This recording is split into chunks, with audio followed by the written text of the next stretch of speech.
తెలుగుదేశం పార్టీకి పటిష్టమైన legal team ఉంది. ఎందుకంటే సోషల్ మీడియాకి సంబంధించి వైఎస్ఆర్సీపీ గతంలో 2014-19 టైంలో అనేక కేసులు తెలుగుదేశం పార్టీ ప్రభుత్వం వైసీపీ కార్యకర్తల మీద, నేతల మీద పెట్టింది.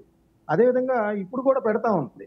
అయితే వైఎస్ఆర్సీపీకి సంబంధించిన లీగల్ టీం మాత్రం వాళ్ళకి న్యాయ సహాయం కానీ, వాళ్ళు జైలుకు వెళ్తా ఉంటే వాళ్ళని విడుదల చేసే క్రమంలో కానీ చాలా ఉదాసీనంగా వస్తుంది. నిజానికి వైఎస్ఆర్సీపీ ఓటమికి కూడా అదొక కారణం. ఎందుకంటే కార్యకర్తలు జైలు పాలవుతున్నప్పుడు విస్మరించడం.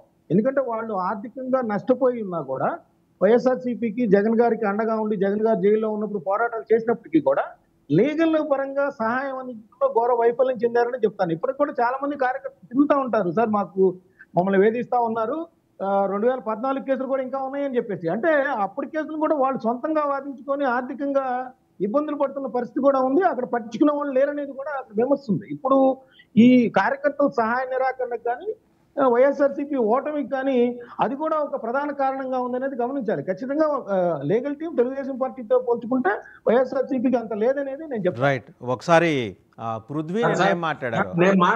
ఒక మాట సార్, టీడీపీ వాళ్ళు మాట్లాడినటువంటి మాట మీద నేను 2 సార్లు అడుగుతా ఉన్నాను, అది అంతే పోతా ఉంది. చెప్పండి. తెలుగుదేశం వారు మాట్లాడుతూ ఆ రోజు అసెంబ్లీలో వంశీ గారు మాట్లాడినటువంటి మాటలు చాలా ఇబ్బందికరంగా ఉన్నాయి, ఆ రోజు చంద్రబాబు నాయుడు గారితో కన్నీరు పెట్టి ఇచ్చారని చెప్పేసి మాట్లాడారు. నేను ఇప్పుడు ఒక వాస్తవం చెప్తాను సార్, మీరు నిజంగా ఆ స్టాండ్ మీద ఉన్నట్టయితే ఆ రోజు చంద్రబాబు నాయుడు గారు బయటకు వచ్చినటువంటి మాటలు కానీ, ఆ రోజు అంబటి రాంబాబు గారు ఇలా మాట్లాడారు అని అసెంబ్లీలో మాట్లాడారు అన్న రీజన్ తోటి మేము బయటకు వచ్చామని చెప్పేసి ఇంకా సిగ్గు లేకుండా ఆ విషయాన్ని ఇంకా వెనకేసుకొస్తా ఉన్నారంటే అసలు వీళ్ళకి ఏమి లేవండి.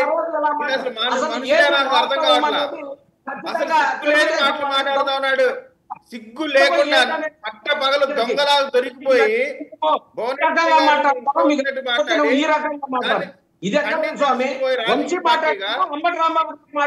అసెంబ్లీలో ఒక మాట చెప్పు నువ్వు.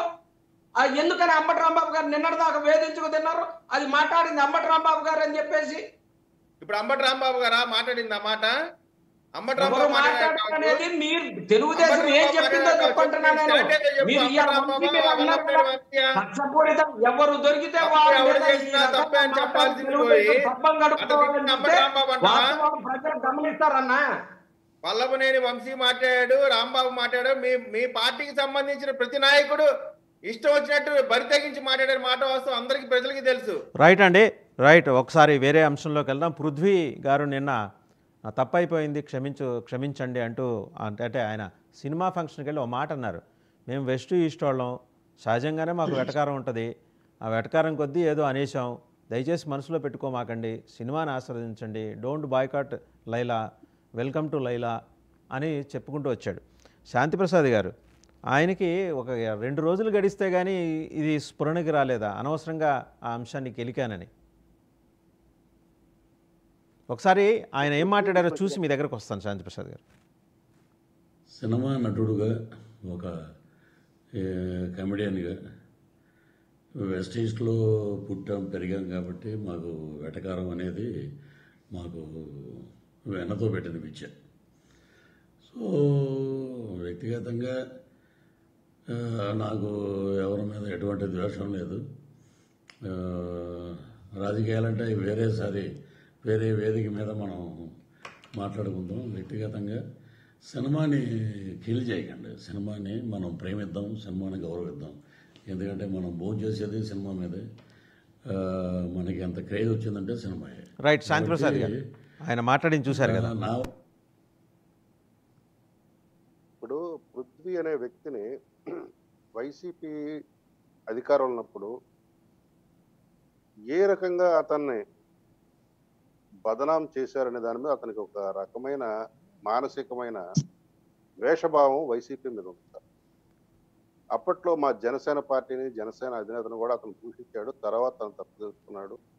సరే, మా పార్టీలోకి సానుభూతి పరుడుగా వచ్చాడు. ఇప్పుడు సినిమా ఫంక్షన్లో అతను మాట్లాడిన మాటలు వాస్తవానికి సినిమాకి సంబంధం లేదని ఆ సినిమాకి సంబంధించిన సాంకేతిక వర్గము నటులు చెప్తున్నారు.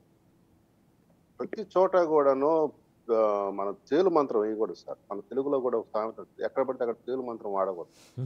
అట్లాగే రాజకీయాలతో సంబంధం ఉన్న వ్యక్తులు, అయితే రాజకీయాలను ఎక్కువగా ప్రస్తావించే వ్యక్తులు ఎక్కడ పడితే అక్కడికి వెళ్ళి ప్రైవేట్ సంభాషణలు మాట్లాడొచ్చు కానీ